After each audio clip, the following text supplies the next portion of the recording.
സുഭാഷിതങ്ങൾ അധ്യായം 15. സൗമ്യമായ മറുപടി ക്രോധം ശമിപ്പിക്കുന്നു, പരുഷമായ വാക്ക് കോപം ഇളക്കിവിടുന്നു. വിവേകിയുടെ നാവ് അറിവ് വിതറുന്നു, വിഡ്ഢിയുടെ അധരങ്ങൾ ഭോഷത്വം വർഷിക്കുന്നു.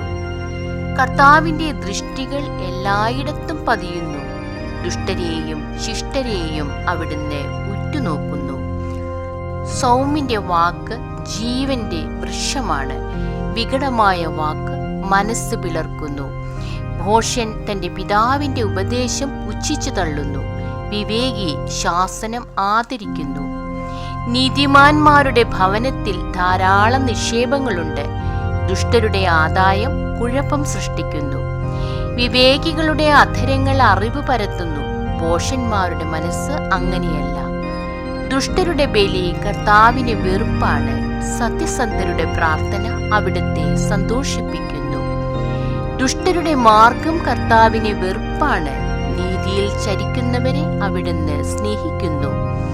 നേർവഴി വിട്ട് നടക്കുന്നവൻ കർക്കശമായ ശിക്ഷണത്തിന് വിധേയനാകും, ശാസനം വെറുക്കുന്നവൻ മരിക്കും. പാതാളവും അധോലോകവും കർത്താവിന് മുൻപിൽ തുറന്നു കിടക്കുന്നു, മനുഷ്യഹൃദയങ്ങളുടെ കാര്യം പറയാനുണ്ടോ?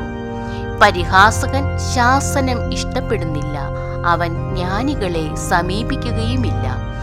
സന്തുഷ്ടമായ ഹൃദയം മുഖത്തെ പ്രസന്നമാക്കുന്നു, ഹൃദയവ്യഥ ഉന്മേഷം കെടുത്തിക്കളയുന്നു.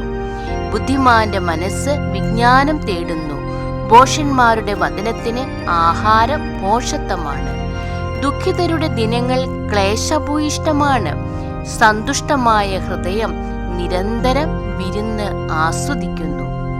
വലിയ സമ്പത്തും അതോടൊത്തുള്ള അനർത്ഥങ്ങളുമായി കഴിയുന്നതിനേക്കാൾ മെച്ചം ദൈവഭക്തിയോടെ അല്പം കൊണ്ട് കഴിയുന്നതാണ്.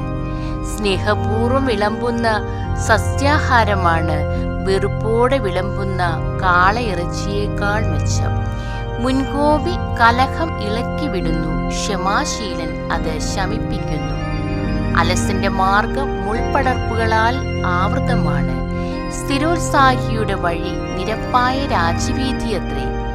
വിവേകിയായ പുത്രൻ പിതാവിനെ സന്തോഷിപ്പിക്കുന്നു, ഭോഷൻ അമ്മയെ നിന്ദിക്കുന്നു. ബുദ്ധിഹീനൻ ഭോഷത്വത്തിൽ ആനന്ദിക്കുന്നു, ബുദ്ധിമാൻ നേർവഴിക്ക് നടക്കുന്നു.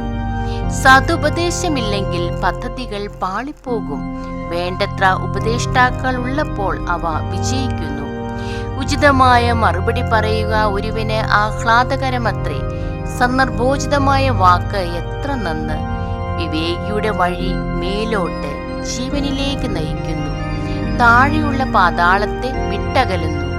അഹങ്കാരിയുടെ ഭവനം കർത്താവ് നിലംപരിച്ചാക്കുന്നു, വിധവയുടെ അതിര് അവിടുന്ന് സംരക്ഷിക്കുന്നു. ദുഷ്ടരുടെ ആലോചനകൾ കർത്താവിന് വെറുപ്പാണ്, നിഷ്കളങ്കരുടെ വാക്കുകൾ അവിടത്തേക്ക് പ്രീതികരവും. നീതിരഹിതമായ നേട്ടം ആഗ്രഹിക്കുന്നവൻ സ്വന്തം കുടുംബത്തെ ദ്രോഹിക്കുന്നു, കൈക്കൂലി വെറുക്കുന്നവൻ ഏറെ നാൾ ജീവിക്കും.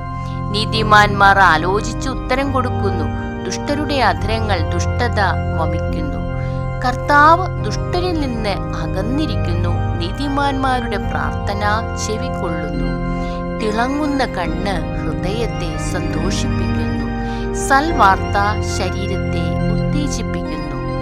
ഉത്തമമായ ഉപദേശം ആദരിക്കുന്നവന് വിവേകികളോടുകൂടെ സ്ഥാനം ലഭിക്കും.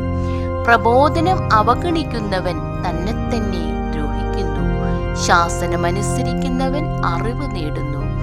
ദൈവഭക്തി ജ്ഞാനത്തിനുള്ള പരിശീലനമാണ്, വിനയം ബഹുമതിയുടെ